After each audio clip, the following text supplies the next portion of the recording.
Allez, moteur et action. Le soleil il est beau là, vite. Alors Mathieu, là tu vas vite arrêter de marcher.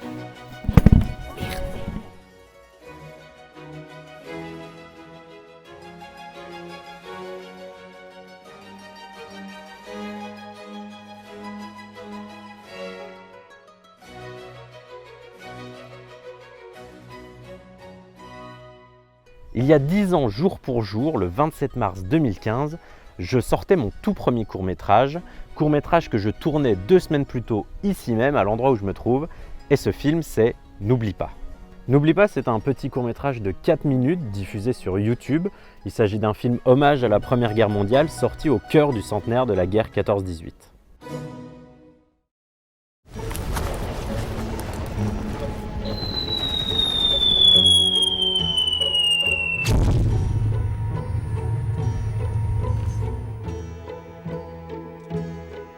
Bonjour à tous, je suis Théo Grandmaison, réalisateur, et pour fêter le 10e anniversaire de ce petit film, et par conséquent du début de ma filmographie, je vous propose cette petite vidéo faite sans prétention, avec sincérité, avec quelques anecdotes autour de N'oublie pas, quelques souvenirs, bref, un petit témoignage de ce film témoignage.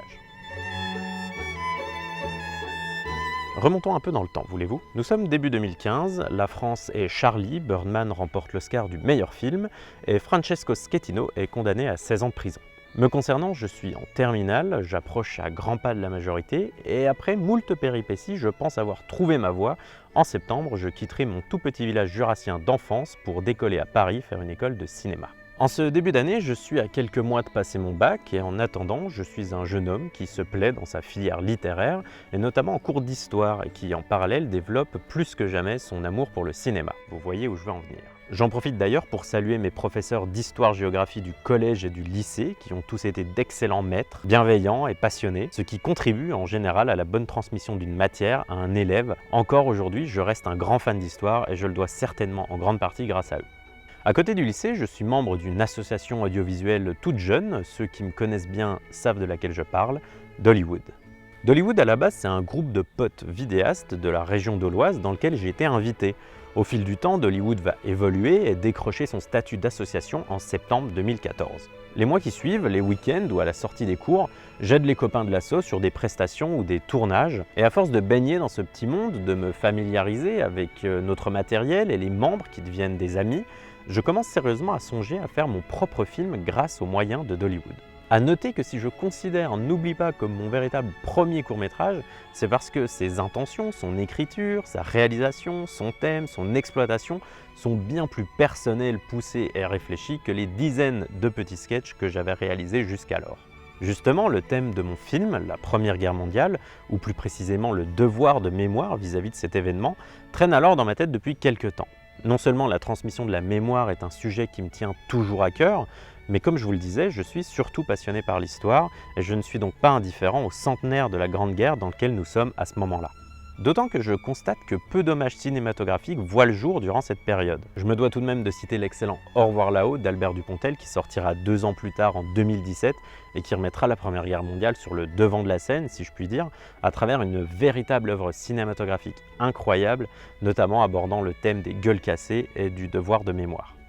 J'en profite aussi pour citer le film Un long dimanche de fiançailles, sorti en 2004, qui m'a marqué dans mon enfance, excellent film sur la Grande Guerre, qui a sûrement sa part d'influence dans le fait que mon premier court-métrage traite de ce sujet. C'est alors que je prends ma plume et une page blanche, j'ouvre Microsoft Word, et j'écris un petit scénario. Mais encore un peu jeune dans l'écriture, je décide d'intégrer, ou plutôt de pomper sans culpabilité, un texte sur la Grande Guerre trouvé sur Internet. Je tombe comme ça sur un ensemble de poèmes écrits par des élèves d'une école de je ne sais où, je ne sais quand, et je flash sur celui rédigé par une certaine Ornella D'Amico. Par faute de budget, pur égocentrisme ou simplement l'envie de faire passer moi-même le message, je m'attribue le rôle principal. En vérité, c'est juste qu'à l'époque, je ne comprends pas très bien l'idée de faire réciter un texte que l'on a imaginé, peaufiné et écrit soi-même par quelqu'un d'autre. Sur le projet, j'engage aussi 3 potes d'Hollywood comme comédiens ou techniciens, et parfois les deux en même temps, dont Mathieu et Corentin, que je salue et qui faisaient encore partie de mon équipe sur mon dernier court-métrage, Renard, presque 7 ans après, n'oublie pas. Histoire de me motiver à tourner vite et que le message du film passe auprès d'un grand nombre de spectateurs, je projette même avant le tournage d'envoyer le film à un concours de court-métrage qui se clôture fin mars. C'est comme ça que la date du tournage se cale sur le 14 mars et qu'une semaine avant, alors que je me rends au mariage de mon cousin dans les Alpes, je profite du trajet en voiture pour apprendre mon texte par cœur.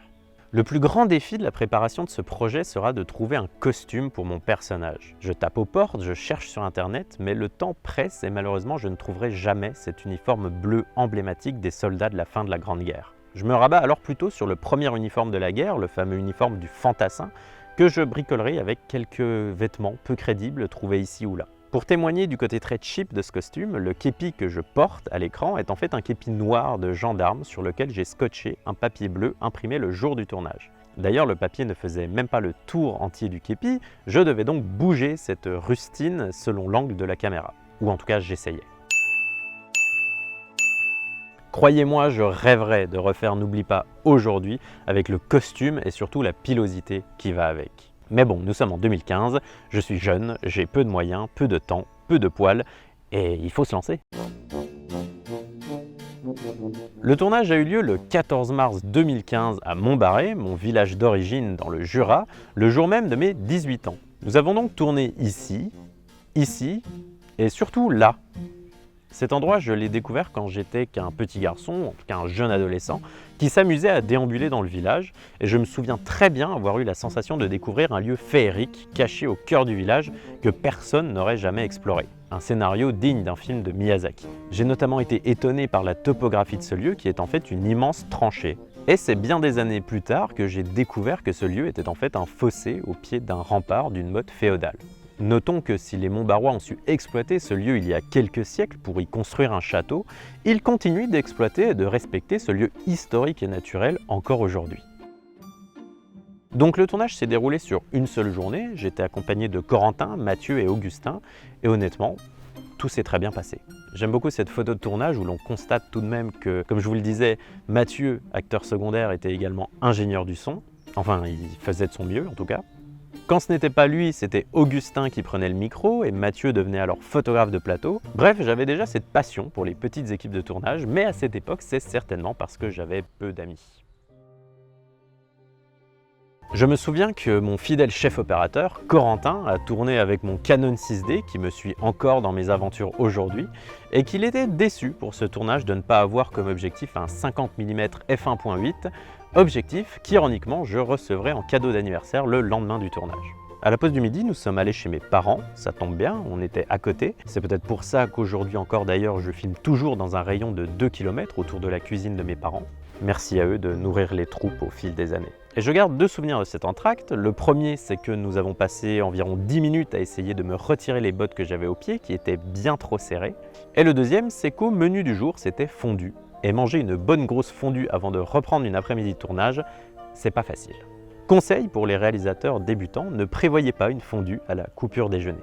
Je rajoute d'ailleurs que lors de ce repas, j'ai bu un verre de vin, soit mon premier verre d'alcool légal, puisque je rappelle que nous sommes le jour de ma majorité. Évidemment, il s'agissait là de mon tout premier verre d'alcool.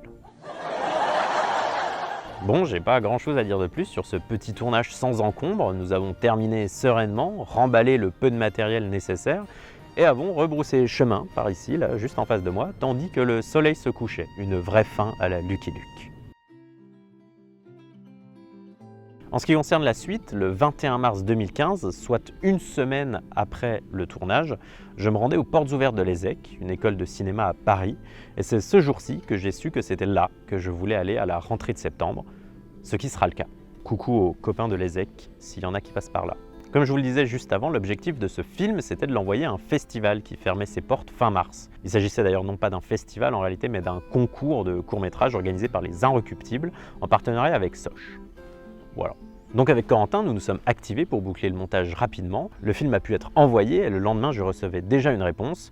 N'oublie pas, ne passait même pas la première phase du concours et était donc déjà éliminé. Mais peu importe, car à côté, le film a été un franc succès. Je me souviens avoir vu énormément de partages sur les réseaux, j'ai reçu des très bons retours d'inconnus jusqu'à mon professeur d'histoire de terminale. Le film a eu le droit à 3 articles dans la presse locale, et encore aujourd'hui, c'est mon film avec le plus de vues sur YouTube. Big success. Le film a même eu droit à 2 projections sur grand écran à Dole, à la MJC d'abord le 28 juin 2015 et surtout dans la salle des Templiers le 11 novembre 2015 à l'occasion de la commémoration de l'armistice en présence de Monsieur le maire et d'anciens combattants qui m'ont tous félicité pour mon initiative. Clairement, un bel accomplissement pour un si petit bonhomme. Tout juste 2 jours après, nous sommes le 13 novembre 2015, alors que j'étais un jeune Parisien fraîchement arrivé dans la ville. La capitale se retrouvait plongée dans une nuit atroce dont tout le monde se souvient. Et peut-être parce que j'étais justement dans cette mentalité du devoir de mémoire à ce moment-là, encore aujourd'hui, je me rappelle, je commémore comme je peux, je témoigne, bref, je n'oublie pas ces attentats qui m'ont profondément bouleversé au lendemain de ma petite heure de gloire à Dole, avec ce court-métrage qui traite justement du devoir de mémoire lié à un événement injuste et sanguinaire. Le temps passe, nous sommes en mars 2016 et alors que je prépare un peu de com autour de N'oublie pas, dont les 1 an de la sortie approche, je reçois un message sur Facebook. Ce message me vient d'une certaine Ornella et voici ce qu'elle me dit. « Bonjour Théo, je suis tombée par le plus grand des hasards sur ton court-métrage N'oublie pas. J'ai écrit le poème que tu utilises. C'était en 2003, j'avais 15 ans. Ton court-métrage est super, mon poème un peu moins, les mots d'une collégienne, mais merci de l'avoir utilisé. » Pour te donner quelques détails, j'étais à l'époque en 3e au lycée Lyotet de Casablanca et j'avais un prof d'histoire extraordinaire, un passionné, qui a monté avec un autre prof un projet pédagogique composé d'une expo, d'un bouquin et d'un voyage sur les traces des 2 guerres mondiales. Lauréat d'un concours, on a tous reçu une médaille du Sénat pour ce projet. Ce qui est super, c'est que comme toi, j'ai été marqué par 14-18 et les poilus, par leur quotidien, leur uniforme, leurs lettres. Mon arrière-grand-père a fait le chemin des dames et Verdun, une découverte qui m'a chamboulé quand je suis tombé sur son livret militaire. Mon éveil et mes bonnes notes en histoire, c'est à cette guerre que je le dois. Je suis d'autant plus touché que tu aies compris ce poème comme moi pour 14-18.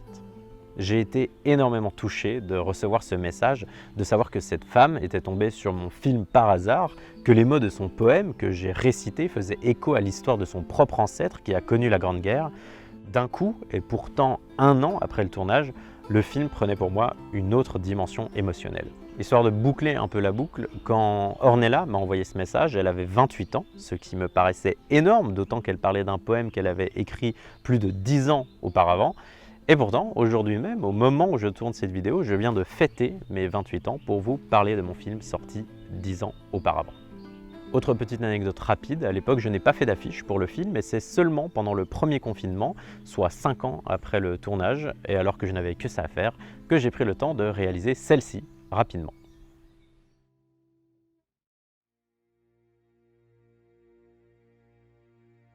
Je vais conclure sur une note un peu triste, ça vous révèle à quel point la vie d'un film est affiliée à énormément de souvenirs dans le cœur et l'esprit de son créateur. Le 4 avril 2015, une semaine exactement après la sortie du film, je rends visite à ma grand-mère, Nicole, à l'hôpital, à qui je raconte mes exploits, à qui je parle du succès de ce petit film. Je lui dis que j'ai trouvé ma voie, que je vais partir à Paris faire une école de cinéma et que N'oublie pas n'est que le début, je l'espère, de ma carrière de réalisateur, de mon succès. Ce à quoi ma grand-mère me répondra en me lançant un regard plein de tristesse et je ne serai même pas là pour voir ça. Ma grand-mère est décédée 3 jours plus tard et aujourd'hui encore je me rappelle de ses dernières paroles à mon égard, je me rappelle de tout son amour et je n'oublie pas. En 10 ans, il s'est effectivement passé beaucoup de choses. J'ai peut-être pas atteint un sommet, mais j'ai accompli des exploits dont je suis très fier. Celui de partir d'un village de 300 habitants pour s'intégrer dans une ville qui en compte 2 millions. Apprendre à vivre seul, loin de ses amis, sa famille, son jardin d'enfance, découvrir le vrai monde du cinéma, réaliser 4 courts-métrages, remporter des prix, faire des projections, devenir président de cette association que j'ai cofondée, avec laquelle j'ai réalisé mon premier film, y accompagner des jeunes de 18 ans qui souhaitent à leur tour faire leur premier court-métrage. Bref, n'oublie pas, c'est un peu le point de départ de cette très belle aventure qui continue jour après jour. Et même si tu n'es plus là pour voir ça, mamie, eh bien, je l'ai fait et je pense fort à toi. Voilà, je vous remercie si vous avez regardé cette vidéo jusqu'au bout. Au moment où je filme, là en ce moment même, je ne sais pas trop si je la réalise pour moi cette vidéo, pour les autres. Dans tous les cas, je suis heureux de laisser une petite trace, des souvenirs autour de ce petit film qui m'a ouvert la voie il y a 10 ans aujourd'hui. S'il n'oublie pas être très loin du thème et du style de ses petits frères qui ont suivi dans la dernière décennie et encore récemment, il a le mérite d'avoir été un petit succès, d'avoir touché par son message et j'en suis très fier encore aujourd'hui car sans tout ça, peut-être que je ne serais pas allé aussi loin par la suite. Je vais donc conclure en remerciant les personnes qui m'ont encouragé à l'époque de la sortie du film, ceux que j'ai rencontrés ensuite en cours de chemin à l'ESSEC, sur d'autres tournages, à Dollywood. Et puis merci à ceux qui étaient là en 2015 et qui sont toujours là aujourd'hui en 2025 et qui m'encouragent encore dans mes aventures de réalisateur. Et enfin un dernier mot, évidemment 10 ans plus tard, je reste sur la même position. Le devoir de mémoire est un devoir fondamental. On se doit de maintenir le souvenir d'événements historiques tragiques ou à une échelle plus personnelle en se remémorant les proches qui nous ont quittés, comme je viens de le faire dans cette vidéo. Aujourd'hui, nous sommes donc en 2025, à un point temporel où toutes les personnes qui ont vécu la Première Guerre mondiale ne sont certainement plus de ce monde. L'existence de la mémoire et de la transmission de cet événement historique exceptionnel ne tient donc plus qu'à nous, à notre génération, à la génération d'avant, à la génération d'après, les générations suivantes. Bref, ça ne repose plus que sur le devoir de mémoire dans lequel, n'oublie pas, aussi petit soit ce film, s'inscrit très fièrement. Voilà, merci encore de m'avoir regardé, de m'avoir écouté. Je vous embrasse, je vous remercie et je vous dis à très vite. Bisous, ciao.